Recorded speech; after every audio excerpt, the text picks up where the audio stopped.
Hello friends, welcome to the Lotus Point. अगर आप tally में ई इनवॉइस बनाते हैं और चाहते हैं कि वही डेटा जीएसटी पोर्टल पर जीएसटीआर 1 से 100% मैच हो जाए, तो आज की वीडियो आपके लिए है।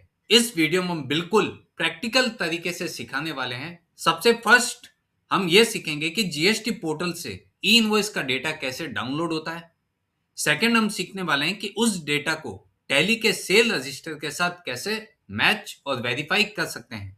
थर्ड नंबर हम सीखने वाले हैं, अगर कोई इनवॉइस मिसिंग या फिर डुप्लीकेट या फिर वैल्यू में कोई मिसमैच हो तो उसको कैसे हम आइडेंटिफाई करेंगे और उसका करेक्शन किस प्रकार हम पोर्टल पर करेंगे, उसको भी हम यहाँ पे समझेंगे। उसके बाद फोर्थ नंबर हम ये सीखेंगे कि आपने सब डेटा को वेरीफाई कर लिया है तो आप इसको ऑनलाइन कैसे फाइलिंग कर सकते हैं। तो आप इस वीडियो के अंत तक बने रहें, हम इसमें सब टॉपिक्स को कवर करने वाले हैं। टैली डेटा से लेके डायरेक्टली जीएसटीआर 1 से आप कैसे डेटा को वेरीफाई, मैच और एकदम परफेक्ट तरीके से चेक करके फाइलिंग कर सकते हैं, उसकी पूरी प्रोसेस को हम यहाँ पे समझाने वाले हैं। साथ ही एक मोस्ट इंपॉर्टेंट पॉइंट यहाँ पे आपको ये ध्यान रखना है कि अगर आपने प्रीवियस मंथ में कोई एक्सेस आईटीसी का अगर क्लेम ले लिया है तो आप ये मंथ का जीएसटीआर 1 फाइलिंग नहीं कर पाएंगे जब तक आप उस एक्सेस आईटीसी जो आपने क्लेम करी है उसका आइदर रिप्लाई या फिर आप पेमेंट जब तक नहीं करेंगे तब तक आपको जीएसटीआर 1 पोर्टल फाइलिंग नहीं करने देगा। उस पॉइंट को भी हम यहाँ पे समझाने वाले हैं। तो अगर आप चाहते हैं कि जीएसटीआर 1 फाइलिंग बिना किसी एरर के हो और भविष्य में कोई भी नोटिस या रिकंसिलेशन की समस्या ना आए, तो आप इस वीडियो को अंत तक जरूर देखिए। इसका कोई भी पार्ट आप स्किप मत कीजिए। तो हम वीडियो को शुरू करते हैं। सबसे पहले आपको जीएसटी पोर्टल पे लॉगिन कर लेना है।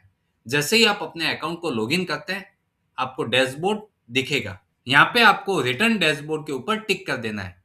आप कौन से पीरियड का रिटर्न फाइलिंग करना चाहते हैं वो पीरियड को आपको यहाँ पे सेलेक्ट कर लेना है। यहाँ पे आप देखेंगे कि नीचे जीएसटीआर 1 जिसकी ड्यू डेट भी आ गई है, वहां पे दो ऑप्शन अवेलेबल है, प्रिपेयर ऑनलाइन और प्रिपेयर ऑफलाइन। अगर आप कोई भी यूटिलिटी के थ्रू, चाहे वो टैली से जेसन बना रहे हैं या फिर आप ऑफलाइन जीएसटी सॉफ्टवेयर को यूज कर रहे हैं, उस जेसन को आप यहाँ पे अपलोड कर सकते हैं। तो आपको प्रिपेयर ऑफलाइन के ऊपर आपको टिक कर देना है और यहाँ पे आप जेसन अपलोड करके अपने डेटा को देख सकते हैं। बट हम इस वीडियो में ये सीखने वाले हैं कि ई इनवॉइस का डेटा जो आप ऑटोमेटिकली यहाँ पे फैच हो जाता है, क्या उसकी अमाउंट एकदम परफेक्ट है, वो डेटा आपके टैली के डेटा के साथ मैच कर रहा है या फिर आपके जो भी अकाउंटिंग सॉफ्टवेयर है उसके साथ वो मैच कर रहा है, उसको हम यहाँ पे समझने वाले हैं। तो उसके लिए आपको यहाँ पे प्रिपेयर ऑनलाइन के ऊपर टिक कर देना है। जैसे ही आप यहाँ पे टिक करते हैं तो आपके सामने जीएसटीआर 1 का डेटा प्रेजेंट हो जाएगा, जिसमें आपने जितने भी बी टू बी इन्वॉइसेस बनाए हैं, अगर आपने उन सभी इन्वॉइसेस को ई इन्वॉइस किया है तो ऑटोमेटिकली आपका डेटा टेबल 4A में रिफ्लेक्ट हो जाएगा। उसके बाद सेम अगर आपने कस्टमर को क्रेडिट नोट इशू किए हैं, अगर सामने वाला रजिस्टर्ड पर्सन है और आपने उनके सभी क्रेडिट नोट्स को ई इन्वॉइस किए हैं तो उसका डेटा भी यहाँ पे ऑटोमेटिक रिफ्लेक्ट हो जाएगा। अब आप यहाँ पे डेटा को वेरीफाई कर सकते हैं कि टैली में total B to B customers कितने हैं, उनको मैंने कितने इन्वॉइसेस इशू किए, कितने क्रेडिट नोट इशू किए। अगर उनकी टोटल यहाँ पे मैच हो रही है तो इसका मतलब आपने सभी के सभी इन्वॉइसेस को ई इन्वॉइस कर दिया है। अगर यहाँ पे आपको लगता है कि 2 या 3 बिल मिसिंग है तो हो सकता है कि आपके बिल्स ई इनवॉइस होना रह गया हो। तो हम इस वीडियो में यही समझने वाले हैं कि आप अपने डेटा को किस तरह वेरीफाई कर सकते हैं, किस तरह अगर उनमें कुछ मिस्टेक्स हुई है तो उनको आइडेंटिफाई कर सकते हैं और एकदम सही डेटा को फाइलिंग कर सकते हैं। तो आप यहाँ पे देख सकते हैं कि टेबल 4A में टोटल नंबर ऑफ इन्वॉइसेस 50, मतलब यहाँ पे 50 इन्वॉइसेस ऐसे हैं जिनको ई इन्वॉइस कर दिया है। उसके बाद आप देखेंगे बाकी कोई भी डेटा ऑटोमेटिक नहीं आया है, हमने कोई भी क्रेडिट नोट इशू नहीं किया, इसके लिए यहाँ पे भी 0 इन्वॉइसेस शो हो रहे हैं। B to C, export invoices, tax liabilities, credit note, debit note, unregistered वाले कोई भी डेटा यहाँ पे नहीं आ रहा है। अभी तक हमने केवल पोर्टल को लॉगिन किया है, जो हमने इन्वॉइसेस बनाए हैं वही डेटा मैं केवल यहाँ पे देख रहा हूँ। उसके बाद जैसे ही आप 50 इन्वॉइसेस के ऊपर आप टिक करते हैं, यहाँ पे उनकी आपको सारी लिस्ट दिखा रही है कि कौन से कस्टमर है, उनका जीएसटी नंबर क्या है, वो कौन से टैक्स पेयर है, रेगुलर टैक्स पेयर है या फिर सेज यूनिट टैक्स पेयर है, तो वो डिटेल आपको यहाँ पे शो हो जाएगी। उनको आपने टोटल नंबर ऑफ बिल्स कितने इश्यू किए, उसमें से अगर कोई एरर के साथ प्रोसीड हुआ है तो उसकी डिटेल्स भी आप यहाँ पे देख सकते हैं। कोई भी पार्टी के ऊपर जाके अगर आप उनके टोटल नंबर ऑफ इन्वॉइसेस पे टिक करते हैं तो उनके अंदर कितने इन्वॉइसेस बने, उनका बिल नंबर, टैक्सेबल अमाउंट, और आपने अगर उनको ई इन्वॉइस किया तो यहाँ पे ऑटोमेटिक सोर्स में ई इन्वॉइस लिखा हुआ आ जाएगा। मतलब आपका सारा डेटा ऑटोमेटिकली फैच हो गया है। आइदर अगर आपने टैली से ई इन्वॉइस जनरेट किया है, या फिर आपने कोई दूसरे सॉफ्टवेयर से ई इन्वॉइस बनाया है, या फिर आपने पोर्टल पर लॉगिन करके मैनुअली इन्वॉइस बनाया, तो वो सब डेटा आपको यहाँ पे रिफ्लेक्ट हो जाएगा। आप चाहे तो एक या दो बिल को आप मैन्युअली टैली के साथ वेरीफाई कर सकते हैं कि सब डेटा यहाँ पे बराबर आ गया है ना, उसको आप यहाँ पे चेक कर सकते हैं। उसके बाद आप अगर देखना चाहते हैं कि मेरे टोटल नंबर ऑफ इन्वॉइसेस तो मैच हो रहे हैं, बट अभी मुझे देखना है कि उनकी जो अंदर की वैल्यूज है, जो टैक्सेबल अमाउंट है, टैक्स की अमाउंट है, वो मैच हो रही है या फिर नहीं। तो उसके लिए आपको सिंपली जनरेट समरी के ऊपर टिक कर देना है। यहाँ पे हमने आपको बताया था कि इंपॉर्टेंट पॉइंट एक जो हम डिस्कस करने वाले हैं कि अगर आपने प्रीवियस मंथ में एक्सेस आईटीसी अगर आपने क्लेम कर ली है, अगर आपने जीएसटीआर 3B फाइलिंग करी है और उसमें आपने एक्सेस आईटीसी जो सिस्टम कैलकुलेट हो रहा है उसके अलावा आपने अगर मैनुअली आईटीसी में अमाउंट डालकर क्लेम करी है, तो डिपार्टमेंट आपको नोटिस इश्यू कर सकता है। बहुत सारे केसेस में अगर छोटी अमाउंट होती है तो डिपार्टमेंट नोटिस इश्यू नहीं करता है, बट अगर ये डिफरेंस बहुत बड़ा होता है तो डिपार्टमेंट आपको DRC-01C के थ्रू नोटिस इश्यू कर सकती है। अब उस केस में क्या होगा कि अगर आपको कोई नोटिस इश्यू हुआ है, तो जैसे हमने बताया था कि अगर आप जनरेट समरी के ऊपर टिक करेंगे तो आपको अपना GSTR-1 फाइल करने नहीं देगा। यहाँ पे क्या बोला है कि इंटीमेशन आपको रिसीव हुआ है DRC-01C, जिसका पार्ट ए आपको इश्यू हुआ है, उसमें आपने एक्सेस आईटीसी क्लेम करी है। आइदर आपको वो आईटीसी का पेमेंट करना पड़ेगा या फिर आपको उसका प्रॉपर रिप्लाई सबमिट करना होगा। उसके बाद ही आप अपने GSTR-1 को फाइलिंग कर सकते हैं। तब तक आप अपने डेटा को व्यू समरी करके भी नहीं देख सकते हैं जब तक आप इन पॉइंट्स का रिप्लाई नहीं दे देंगे। DRC-01C। उसके बाद अगर हम रिप्लाई दे देते हैं तो बाद में आप अपने GSTR-1 को फाइलिंग कर सकते हैं। अब हम ये देखते हैं कि जो मेरा 50 इन्वॉइसेस आए हैं उनकी क्या वैल्यूज हो रही है। अभी मैं व्यू समरी या जनरेट समरी तो नहीं कर सकता हूँ, तो मुझे देखना है कि मेरा डेटा सही आया है या नहीं आया है।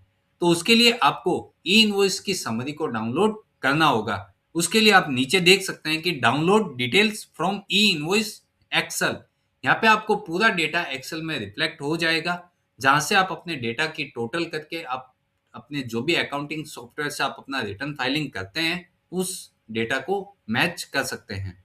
यहाँ पे आप देखेंगे कि ई इनवॉइस डाउनलोड हिस्ट्री, अगर आपने पहले ई इनवॉइस के डेटा को डाउनलोड लगाया तो आप यहाँ पे देख सकते हैं कि वो डाउनलोड यहाँ पे अवेलेबल हो जाएगा। अगर यहाँ पे कोई डाउनलोड नहीं दिख रहा है तो आपको simply download details from E invoice यहाँ पे आपको टिक कर देना है।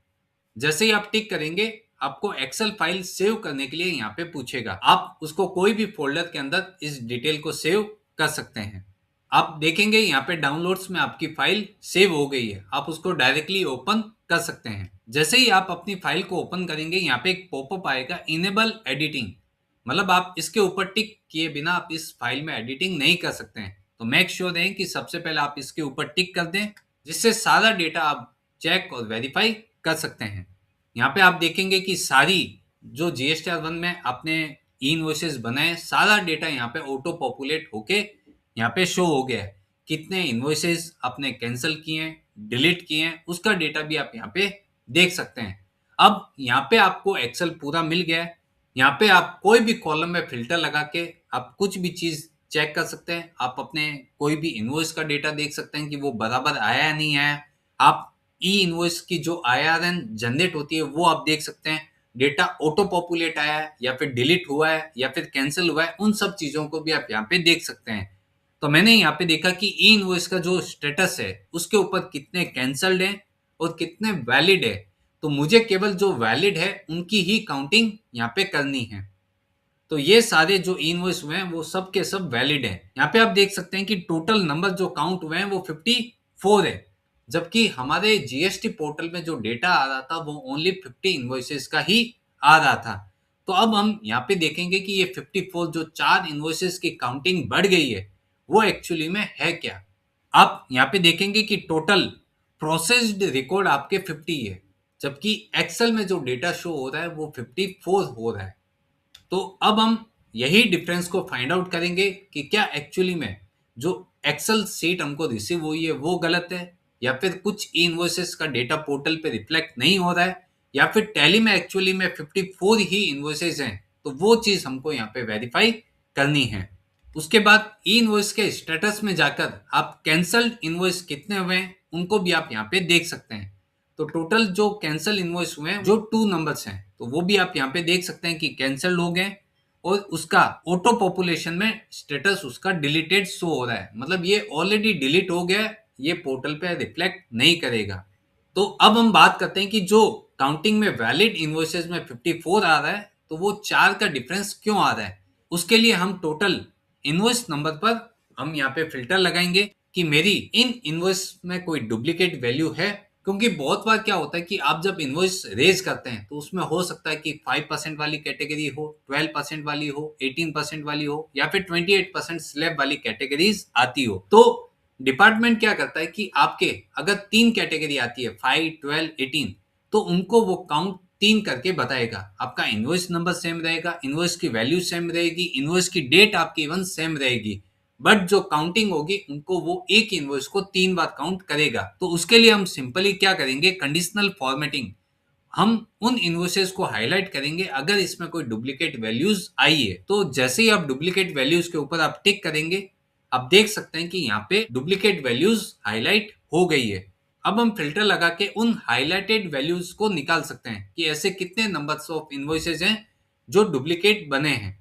यहाँ पे आप देख सकते हैं कि टोटल नंबर ऑफ 4 इनवॉइसेस है जो डुप्लीकेट हैं। इसका मतलब ये नहीं है कि ये इनवॉइसेस 2 बार बन गए, क्योंकि सेम नंबर से आप वापस से अगर ई इनवॉइस बनाने जाएंगे तो वो बताएगा सिस्टम कि ऑलरेडी ई इनवॉइस बना हुआ है। तो इवन सेम नंबर से आप ना तो ई इनवॉइस बना सकते हैं, ना ही उसका ई वे बिल बना सकते हैं। तब इस केस में क्या हुआ कि आप यहाँ पे रेट्स देखेंगे कि 18% और 5%। आप यहाँ पर इनवॉइस की डेट देख सकते हैं, इनवॉइस नंबर देख सकते हैं, और इनवॉइस की वैल्यू देख सकते हैं। सब यहाँ पे सेम है, बट यहाँ पे जो रेट्स है वो 18% भी है और 5% भी है। मतलब एक ही इनवॉइस के अंदर आपकी 5% आइटम भी गई है और 18% रेट वाली आइटम भी गई है। उसकी वजह से यहाँ पे ये 4 नंबर इनवॉइसेस टोटल 8 नंबर में काउंट हो रहे हैं। तो टोटल आपके इनवॉइसेस थे 50, ये 4 एक्स्ट्रा इनवॉइसेस को वहां पे शो कर रहा है, तो आपकी टोटल नंबर ऑफ इनवॉइसेस हो गए 54, जबकि इवन आपका डेटा 50 इनवॉइसेस का ही है। तो उन चीजों को आप यहाँ पे मेक श्योर कर लें कि ये इनवॉइसेस डुप्लीकेशन की वजह से नहीं आया हो, या फिर कोई क्लैरिकल मिस्टेक इनमें नहीं हो। आप अपने टैली डेटा के साथ इस डेटा को वेरीफाई कर सकते हैं। अगर ये डेटा सही है तो आप इसको ओके कर सकते हैं। अब मैं यहाँ पे देखना चाहता हूँ कि टोटल नंबर ऑफ इनवॉइसेस तो बराबर आ गए, बट उनकी टैक्सेबल वैल्यू, टैक्स की अमाउंट वो सही आ रही है, जो मेरे टैली डेटा में दिख रहा है वही डेटा यहाँ पे मैच हो रहा है या फिर नहीं, उसको मैं यहाँ पे आप वेरीफाई करूंगा। उसके लिए आप यहाँ पे जितनी भी आपकी टैक्सेबल वैल्यू है उसका आप टोटल कर सकते हैं। अब आप देखेंगे कि यहाँ पे आपने टोटल करी बट आपकी वैल्यू आ रही है 0। उसका रीजन ये है कि आपके हर अमाउंट के आगे ऐसा ग्रीन सिंबल आ रहा है। उसके लिए आपको इन नंबर्स को सेलेक्ट करके आगे ग्रीन अमाउंट के ऊपर आपको टिक करना होगा, जहां पे आपको दिखेगा कि कन्वर्ट टू नंबर, उसके ऊपर आपको टिक कर देना है। जैसे ही आप कन्वर्ट टू नंबर के ऊपर आप टिक करेंगे, सारा जो ग्रीन सिंबल जो वैलिडेशन एरर आ रही है वो सब हट जाएगी, और आप नीचे देख सकते हैं कि आपने जो फॉर्मूला लगाया है उसका टोटल आ रहा है। वही फॉर्मूला को आप आगे टैक्स अमाउंट में भी पेस्ट कर देंगे, जिससे आपको taxable value, IGST, CGST, SGST total कितना आपने ई इनवॉइस में दिखाया वो डेटा आप यहाँ पे देख सकते हैं। हमने यहाँ पे सबकी टोटल कर ली है। अब हम इस डेटा को टैली डेटा के साथ वेरीफाई करेंगे कि क्या वहां पे भी यही वैल्यूज आ रही है। अगर इनमें कुछ डिफरेंस है तो उनको हम कैसे आइडेंटिफाई कर सकते हैं। उसके लिए आपको टैली के अंदर आ जाना है। टैली में सबसे पहला जो आप सेल्स को वेरीफाई कर सकते हैं, उसके लिए आपको सबसे पहले P&L में आ जाना है। जो भी मंथ का आप रिटर्न फाइलिंग कर रहे हैं वो पीरियड आपको यहाँ पे डाल देना है। यहाँ पे आप देख सकते हैं कि आपकी जो टोटल नेट सेल्स है वो यहाँ पे इतनी शो हो रही है। अब आप इसको सेल रजिस्टर से भी और GSTR1 एक्सपोर्ट करके भी आप देख सकते हैं कि वहां पे भी यही सेल्स की अमाउंट आ रही है या फिर नहीं। अगर इनकेस वहां पे ये अमाउंट नहीं रिफ्लेक्ट हो रही है, इसका मतलब कुछ वैलिडेशन एरर है, या फिर कुछ एचएसएन की एरर हो सकती है, या फिर कुछ डेटा मिसमैच की वजह से कुछ डेटा वहां पे रिफ्लेक्ट नहीं हो रहा हो, तो आप मेक श्योर रहें कि पहले आप पीएनडल से अपनी सेल्स को वेरीफाई कर लें, फिर आप उसको सेल रजिस्टर और जीएसटीआर 1 के साथ चेक करें कि वह सेल्स सही वहां पे रिपोर्टिंग हो रही है। उसके लिए आप पीएनडल में जो भी मंथ का आप रिटर्न फाइल कर रहे हैं वो पीरियड डाल के आप अपने सेल्स के अमाउंट को देख सकते हैं। आप उसको कहीं पे नोट डाउन करना चाहते हैं तो नोट डाउन कर सकते हैं, जिससे आप दूसरे टेब में इजीली वो अमाउंट को मैच कर सकते हैं। जैसे हमने यहाँ पे नीचे कैलकुलेटर में वो सेल्स के अमाउंट को यहाँ पे लिख लिया है, अब आप इस अमाउंट को वेरीफाई कर सकते हैं। उसके लिए आपको डायरेक्टली सेल्स रजिस्टर के अंदर चले जाना है। यहाँ पे आपको डेटा आइदर या तो आपको कॉलमनार कर लेना है, या फिर आप चेंज व्यू के ऊपर जाकर एक्सट्रैक्ट डेटा को कर सकते हैं, जहाँ पे आपकी टोटल सेल्स के लेजर की अमाउंट और उसके ऊपर कितना आपने ड्यूटीज एंड टैक्सेस चार्ज किया है वो अमाउंट आप यहाँ पे देख सकते हैं। आप उसका ब्रेकअप भी देख सकते हैं और उस सेल्स को आप पीएनडल में रिपोर्टिंग के साथ भी मैच कर सकते हैं। तो यहाँ पे आप देखेंगे कि हमने जनरली मेरा प्रोडक्ट 5% वाला है, मैंने यहाँ पे 5% का फॉर्मूला डाला तो टैक्स अमाउंट आ रही है 25,33,644, जबकि यहाँ पे जो एक्सट्रैक्ट मैंने किया उसमें अमाउंट आ रही है 32 लाख के करीब। तो इसका मतलब यहाँ पे 18% की भी सेल्स रिपोर्ट हुई है। अब आप या तो इसको कॉलमनार करके देख सकते हैं, या फिर आप जीएसटीआर 1 के डेटा में जाके आप इसको देख सकते हैं। आप टैली में जीएसटी रिपोर्ट्स के अंदर जाकर जीएसटीआर 1 के डेटा के ऊपर टिक कर देंगे, तो यहाँ पे बोलेगा कि आप करंट पीरियड का डेटा देखना चाहते हैं या फिर ऑल पीरियड का डेटा देखना चाहते हैं। यहाँ पे ऑल ट्रांजेक्शन देखेंगे तो 12,000 है और सेम मंथ का देखेंगे तो 300 है। अब अगर आप ऑल पीरियड के ऊपर टिक करते हैं तो ये आपका टैली का डेटा लोड ले सकता है। इसके लिए आपको जो मंथ का रिटर्न फाइलिंग करना है उसके ऊपर आपको टिक कर देना है। जैसे ही आप टिक करेंगे आपका डेटा ओपन होने के लिए प्रोसेस स्टार्ट कर देगा। यहाँ पर आपके सामने सारा डेटा ओपन हो गया है। आप यहाँ पे सेल्स की अमाउंट को वेरीफाई कर सकते हैं जो हमने नीचे नोट डाउन करी थी। आप टैक्स की अमाउंट देख सकते हैं कि 32 लैक्स जो सेल रजिस्टर में आ रही थी वो यहाँ पे बराबर आ रही है। यहाँ पे आप देख सकते हैं कि mark for deletion on portal 2 invoices यहाँ पे डिलीशन के लिए दिखा रहा है। हमने यहाँ पे देखा था 2 इनवॉइसेस जो यहाँ पे कैंसिल और डिलीट मार्क हुए हैं, वही डेटा आपको टैली से भी दिख रहा है। तो आप उसको भी चेक कर सकते हैं कि अगर वहां पे डिलीट ज्यादा हुए हैं और यहाँ पे रिपोर्ट नहीं हुए, या फिर यहाँ पे आपको डेटा ज्यादा दिख रहा है और वहां पे वो रिपोर्ट नहीं हुआ है, तो उसको भी आप वेरीफाई कर सकते हैं। यहाँ पे जो कौन से 2 इनवॉइस कैंसिल हुए हैं, उसकी क्या अमाउंट है, उसका इनवॉइस नंबर, वो सब चीज को भी आप वहां पे देख सकते हैं। तो आपको मेक श्योर हो जाएंगे कि जो कैंसिल डेटा दिख रहा है वो एक्यूरेट है। अब हम बात करते हैं कि जो B2B जो इनवॉइसेस बने हैं उसकी जो अमाउंट आ रही है वो एक्सेल में जो आ रही है अमाउंट के साथ मैच हो रही है या फिर नहीं। अगर नहीं हो रही है तो उसमें क्या मिसमैच और करेक्शन है जो हमको यहाँ पे फाइंड आउट करना होगा। यहाँ पे आप देख सकते हैं कि टोटल जो काउंट है वो 50 आ रहे हैं और टैक्सेबल अमाउंट आपको यहाँ पे दिख रही है। हमने जो टोटल लगाया उसका टैक्सेबल अमाउंट, आप उन दोनों के बीच का डिफरेंस फाइंड आउट कर सकते हैं। अगर उनमें कोई भी डिफरेंस नहीं आ रहा है तो इसका मतलब हमारा डेटा एक्यूरेट है, आप इसको फाइलिंग के लिए प्रोसेस कर सकते हैं। अगर इस अमाउंट और एक्सेल में आई अमाउंट के बीच में डिफरेंस आ रहा है तो पहले आपको उसको आइडेंटिफाई करना होगा। सपोज यहाँ पे जो अमाउंट आ रहा है वो आप देख सकते हैं कि 5 करोड़ के आसपास आ रहा है और जो टैक्स अमाउंट है वो 32 लैक्स आ रही है, जो IGST, CGST और SGST में सेपरेटली रिपोर्ट हो रही है। अब हमें यही अमाउंट को वहां पे आपको वेरीफाई करना है। उसके लिए आपके जितने भी वैलिड इनवॉइसेज हैं जो रिपोर्टिंग हुए हैं वैलिड, उनकी आपको टोटल यहाँ पे कर लेनी है। आप एक समरी बना सकते हैं कि एज पर ई इनवॉइस का डेटा क्या आ रहा है, एज पर जो टैली का डेटा आ रहा है वो क्या आ रहा है, और उनके बीच में अगर कोई डिफरेंस है तो वो कितना आ रहा है, उसको आप यहाँ पे समराइज कर सकते हैं। तो यहाँ पे आप देख सकते हैं कि इसमें 76 लाख का डिफरेंस आ रहा है वो टैक्सेबल वैल्यू में, और सेम CGST और SGST में भी टैक्स अमाउंट में भी डिफरेंस आ रहा है। तो हमें अब ये आइडेंटिफाई करना है कि ये डिफरेंस क्यों आ रहा है। हमारी गलती है जिसको हमने करेक्शन करना रह गया हो तो उसको आपको यहाँ पे रेक्टिफाई कर देना है, क्योंकि अगर आपने GSTR 1 ऐसे ही फाइलिंग कर दी तो आपका डेटा गलत वहां पे प्रेजेंट हो सकता है। तो मेक श्योर रहें कि आप सब चीजों को वेरीफाई करके ही अपना रिटर्न को फाइल करें। कुछ क्रेडिट नोट मैंने इश्यू किए हैं तो वो अमाउंट भी यहाँ पे हो सकती है, तो मुझे मेक श्योर रहें कि वो अमाउंट को लेस करके ही मुझे मेरी अमाउंट को चेक करना है। अगर कुछ भी आपकी सेल्स नहीं हुई है, चाहे वो क्रेडिट नोट के थ्रू हो या कुछ भी हो, तो आपको यही टोटल को मैच करना है। इस टोटल के बीच में आपको डिफरेंस नहीं आना चाहिए। अब सेम मुझे यही वेरीफाई करना है कि जो मेरी एचएसएन की समरी में जो डेटा रिपोर्ट हुआ है वह भी सही है या फिर नहीं। तो आप यहाँ पे भी इसकी टोटल को करके देख सकते हैं कि ये डेटा और आपके जो टैली का डेटा है, हो सकता है कि यहाँ पे आपकी रिपोर्टिंग बराबर हुई हो, ई इनवॉइस के जो टैक्सेबल सप्लाई है वहाँ पे आपकी रिपोर्टिंग बराबर नहीं हुई हो। तो आप मेक श्योर रहें कि आप सब तरह से अपने डेटा को वेरीफाई कर लें। यहाँ पे जो टोटल आ रही है उसको भी आप यहाँ पे लिख दीजिए, उसके बीच में क्या डिफरेंस आ रहा है वो भी आप निकाल सकते हैं। तो हमने जीएसटीआर 1 में जो डेटा आया है, डायरेक्टली जो ई इनवॉइस हुए हैं, उनकी टोटल मैंने यहाँ पे कर दी है, और यहाँ पे जो एचएसएन की टोटल आ रही है वो भी मैंने यहाँ पे लिख दी है। अब आप देखेंगे कि यहाँ पे जो पोर्टल में जो रिपोर्ट हुआ है, जो डायरेक्टली ई इनवॉइस हुआ है, और एचएसएन में भी डेटा डायरेक्टली ई इनवॉइस के थ्रू गया है, उसमें भी आप देखेंगे कि 12 लाख का डिफरेंस आ रहा है। अब हमें सबसे पहले तो ई इनवॉइस के डेटा में जो सेल का डिफरेंस आ रहा है उसको आइडेंटिफाई करना है। उसके बाद सेकंड जो डिफरेंस आ रहा है वो एचएसएन के अंदर भी डिफरेंस आ रहा है, वो ई इनवॉइस का डेटा और एचएसएन का डेटा भी मैच नहीं है। तो हमें यहाँ पे बहुत मेहनत करनी होगी कि सबसे पहले वो इनवॉइस निकालना होगा कि जिसके अंदर 76 लाख का डिफरेंस आ रहा है। उसके बाद एचएसएन में वो 12 लाख का डिफरेंस क्यों वहां पे रिपोर्ट हुआ है उसको भी हमें आइडेंटिफाई करना है। तो उसके लिए आपको सबसे पहले टैली में आ जाना है। यहाँ पे आपके total B to B invoices हुए हैं, उनको आप एक्सेल में एक्सपोर्ट कर सकते हैं।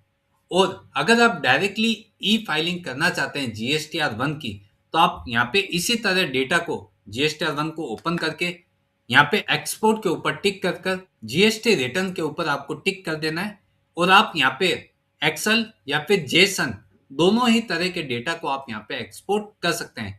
अगर आप जेसन यूटिलिटी के थ्रू जाना चाहते हैं तो आपको डायरेक्टली जीएसटी पोर्टल पर यहाँ पर प्रिपेयर ऑफलाइन के ऊपर आपको टिक कर देना है। यहाँ पर आप जेसन को डायरेक्टली अपलोड करके अपने डेटा को देख सकते हैं। अगर आप एक्सेल यूटिलिटी के थ्रू अपने डेटा को एक्सपोर्ट करते हैं तो आपको जीएसटी जो ऑफलाइन सॉफ्टवेयर आपके पास अवेलेबल है उसको डाउनलोड करके वहां से आपको जेसन क्रिएट करना होगा। फिर आप यहाँ पे प्रिपेयर ऑफलाइन यूटिलिटी पर अपलोड करके अपने रिटर्न को फाइल कर सकते हैं। अगर आपके पास दूसरे सॉफ्टवेयर्स हैं तो आप अपनी एक्सेल को वहां पर लेकर वहां से भी आप डायरेक्टली डेटा को जीएसटीआर 1 पर अपलोड कर सकते हैं। यहाँ पर आप अपने डेटा को देख सकते हैं कि जो डिलीट हुए हैं इन्वॉइसेस वो भी यहाँ पर आ गए हैं, सारी सेल्स आपकी यहाँ पर आ गई है। आप इसको डायरेक्टली एक्सपोर्ट कर सकते हैं।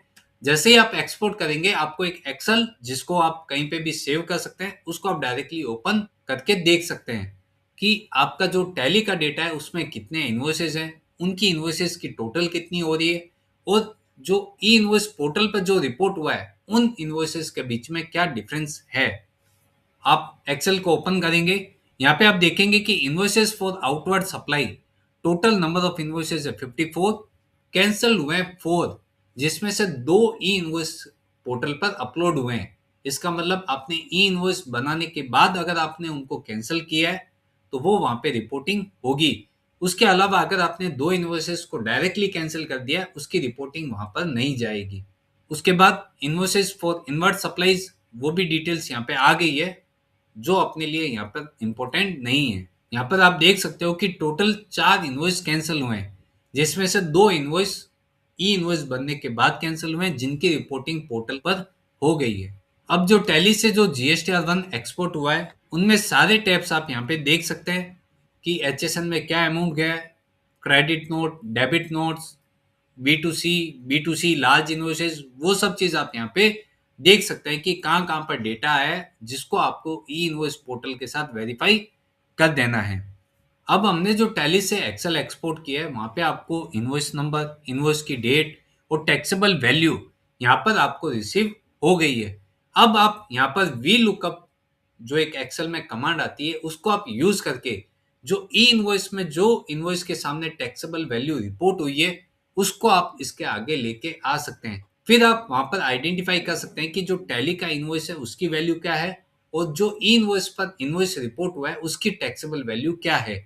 अगर आपने वी लुकअप फॉर्मूला आपको नहीं आता है कि उसको कैसे हम यूज कर सकते हैं, तो हमने हमारी प्रीवियस वीडियो में एक बहुत अच्छी तरीके से वी लुकअप के फॉर्मूले को आप कहीं पे भी अपने काम को एकदम स्मार्ट तरीके से कम टाइम में पूर्ण कर सकते हैं बिना कोई एरर के। तो अगर आपने वो वीडियो अभी तक नहीं देखी है तो उसका लिंक भी हमने डिस्क्रिप्शन में दे दिया है। आप वहां से जाकर उस फॉर्मूले को कैसे यूज करते हैं वो आप यहाँ पे देख सकते हैं। हमने यहाँ पर वी लुकअप फॉर्मूले को यूज करके कि taxable value as per portal कितनी शो हो रही है और एज पर टैली के डेटा के हिसाब से क्या अमाउंट आ रही है और उनके बीच में क्या डिफरेंस है उसको हमने यहाँ पे आइडेंटिफाई किया है। वी लुकअप का फॉर्मूला बहुत इजी है। आप उस वीडियो को देखकर आप यहाँ पे अच्छी तरीके से इस फॉर्मूले को यूज कर सकते हैं। और इवन ये फॉर्मूला आप यहाँ पर नहीं, आप कहीं पे भी अपने काम को एकदम स्मार्ट तरीके से कम टाइम में पूर्ण कर सकते हैं। तो आप उस फॉर्मूला को सीखिए जो आपके आगे भी बहुत काम आने वाला है। यहाँ पे हमने टैली के डेटा और ई इनवॉइस पोर्टल पे जो इनवॉइस अमाउंट आ रही है उनके बीच का हमने डिफरेंस आइडेंटिफाई किया। हमने पूरा नीचे ड्रैग करके इसके डिफरेंस को निकाल लिया है। अब आप देखेंगे कि एक इनवॉइस के अंदर आपको मेजर डिफरेंस दिख रहा है। उसकी अमाउंट है 76,03,200 रुपीज। हमें यही डिफरेंस को आइडेंटिफाई करना था।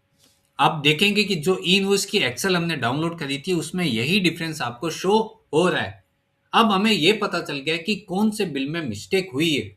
अब आपको उस बिल को रेक्टिफाई कैसे करना है।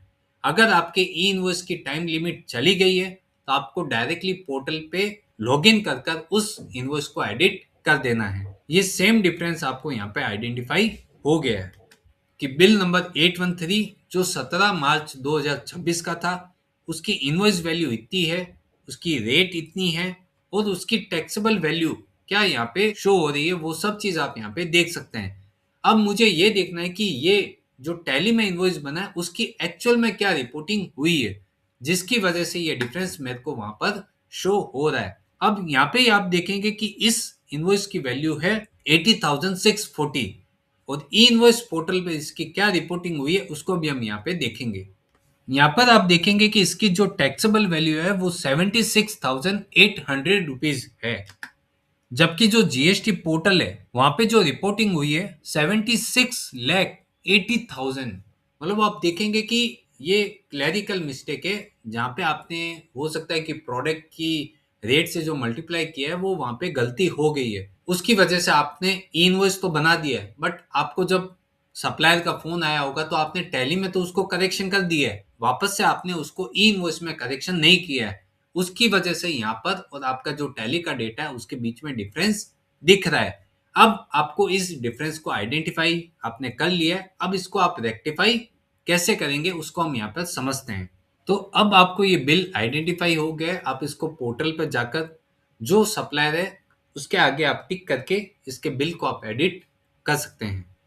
आप वो पीरियड की GSTR 1 को ओपन कर कर B2B जो सप्लाईज आपने की है उसके ऊपर आपको टिक कर देना है। जो भी पार्टीज आपकी यहाँ पर है उसके आगे आपको टिक करेंगे तो उसके सारे इनवॉइसेस आपको ओपन हो जाएंगे। उसमें से जो भी आपका इनवॉइस है उसके ऊपर आपको एडिट के ऊपर आपको टिक कर देना है। जैसे ही आप एडिट करेंगे वो बिल आपको ओपन हो जाएगा, उसको आप एडिट और मॉडिफाई कर सकते हैं। जो भी बिल में आपको करेक्शन करना है वो मॉडिफाई के लिए ओपन हो जाएगा। आपको उसकी अमाउंट को जो भी आपके उसके टैक्स की अमाउंट है उसको आप चेंज कर सकते हैं और वापस से आपको नीचे आकर उस अमाउंट को सेव कर देना है। जैसे ही आप सेव करेंगे आपका डेटा पोर्टल पर सेव हो जाएगा। उसमें कोई भी तरह का करेक्शन होगा वो ऑटोमेटिक मॉडिफाई हो जाएगा। अब हमने B2B में जो इनवॉइस की डिफरेंस आ रही थी वो तो हमने आइडेंटिफाई करके उसको मिस्टेक को सही कर दी। अब हम बात करते हैं कि जो HSN की समरी है उसमें आपका जो डिफरेंस आ रहा है कि जो टैली में जो सेल्स रिपोर्ट हुई है और HSN के डेटा में जो सेल्स आई है उसमें जो अभी डिफरेंस आ रहा है उसको हम कैसे आइडेंटिफाई करेंगे।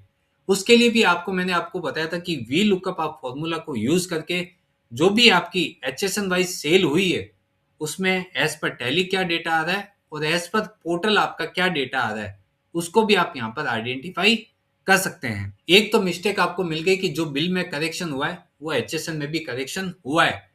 उसके अलावा भी आपका जो मेजर डिफरेंस है वो यहाँ पर आइडेंटिफाई होके आ रहा है 12,71,120। अब मुझे ये ढूंढना है कि ये अगर मैंने कोई टैक्सेबल इस अमाउंट का कोई बिल बनाया है या फिर हो सकता है मैंने मल्टीपल बिल्स बनाए, तो मुझे इस अमाउंट को भी आइडेंटिफाई करना है कि ये अमाउंट कहाँ पे मिस्टेक हुई है जो यहाँ पर एचएसएन रिपोर्टिंग नहीं हुआ है। तो उसके लिए मुझे जिस एचएसएन में मुझे प्रॉब्लम आ रही है उस एचएसएन के डेटा को मैं यहाँ पर एक्सेल में एक्सपोर्ट कर दूंगा। एक्सेल में जैसे ही मैं एक्सपोर्ट करूंगा वहां पर मैं फिल्टर को यूज करके पहले देखूंगा कि अगर वो सेम अमाउंट से मुझे अमाउंट मिल रही है तो इसका मतलब वही सिंगल बिल में करेक्शन हुआ है जिसको आप वेरीफाई कर सकते हैं। सबसे पहले हमने एक्सेल को एक्सपोर्ट कर लिया। यहाँ पे डेटा पे मैंने फिल्टर लगाया कि वह सेम अमाउंट यहाँ पर मुझे कहीं पे दिख रही है। फिल्टर में जाकर वो आप अमाउंट टाइप करेंगे, अगर वो सेम अमाउंट होगी तो यहाँ पर आपको रिफ्लेक्ट हो जाएगी। अब आप देखेंगे कि ये बिल का डेटा वहां पर अपलोड नहीं हुआ है। आप बिल नंबर यहाँ पर नोट कर सकते हैं और उसकी जो टैक्सेबल वैल्यू है वो भी आप यहाँ पर देख सकते हैं। उसको आप सबसे पहले देखेंगे कि ई इनवॉइस के डेटा में ये अमाउंट दिख रहा है या फिर नहीं दिख रहा है। ये देखेंगे कि मैंने वो बिल को ओपन कर लिया है, उसकी टैक्सेबल वैल्यू और उसका जो टैक्स अमाउंट है यही हमारा एचएसएन में डिफरेंस आ रहा था। अब मैं जो जीएसटीआर 1 में सारी मेरी बिल की समरी है उस पे जाके मैं देखूंगा कि वो बिल सही से अपलोड हुआ है या नहीं हुआ है। पहले तो मुझे वो चेक करना है कि बिल यहाँ पर रिपोर्ट हुआ है या नहीं, क्योंकि एचएसएन में डेटा नहीं आया इसका मतलब एक बार आपको यहाँ पे भी वेरीफाई करना होगा। जो भी पार्टी का नाम है उसके आगे आपने इनवॉइस रिकॉर्ड के ऊपर टिक करना है और आप उसकी डिटेल को ओपन करके देख सकते हैं। उसके बाद देखेंगे कि ये सेम बिल आपको यहाँ पर दिख रहा है, इसको आप एडिट करेंगे। आप देखेंगे कि ये ई इनवॉइस भी हुआ है, सारा डेटा एकदम परफेक्ट तरीके से वहां पे मैच हो रहा है। तो आप इस तरीके से अपने जीएसटीआर 1 के इनवॉइस वाइज डिटेल और एचएसएन वाइज डिटेल दोनों को आप टैली के डेटा के साथ वेरीफाई कर सकते हैं। अगर ये डायरेक्टली वेरीफाई हो जाता है तो आप अपने रिटर्न को इजीली फाइल कर सकते हैं। उस केस में क्या होगा कि आपको रिकंसिलेशन का या डिपार्टमेंट से नोटिस आने का कोई भी चांसेस नहीं रहेगा। तो मेक श्योर रहें कि आपने अपने डेटा को जीएसटीआर 1 में जो फाइलिंग हो रहा है उसके साथ मैच कर लिया है, वेरीफाई कर लिया है, उसके बाद ही आपने फाइलिंग करी है। मैं उम्मीद करता हूं कि आपको ये वीडियो बहुत अच्छी लगी होगी। इसमें हमने कंसेप्ट वाइज एक एक चीज को प्रैक्टिकली समझा है कि किस तरह आप अपने दोनों डेटा को मैच करके रिटर्न फाइलिंग कर सकते हैं और आगे आने वाले नोटिसेस और रिकंसिलेशन के जवाब से बच सकते हैं। अगर आपको ये वीडियो अच्छी लगी हो तो इसको अधिक से अधिक लोगों तक शेयर करें, जिससे जो भी अपने जीएसटीआर 1 फाइलिंग करे उससे पहले इस तरीके से अपने डेटा को मैच कर ले, जिससे उनको आगे इन फ्यूचर असेसमेंट के टाइम में कोई भी तरह की दिक्कत नहीं होगी। Thank you.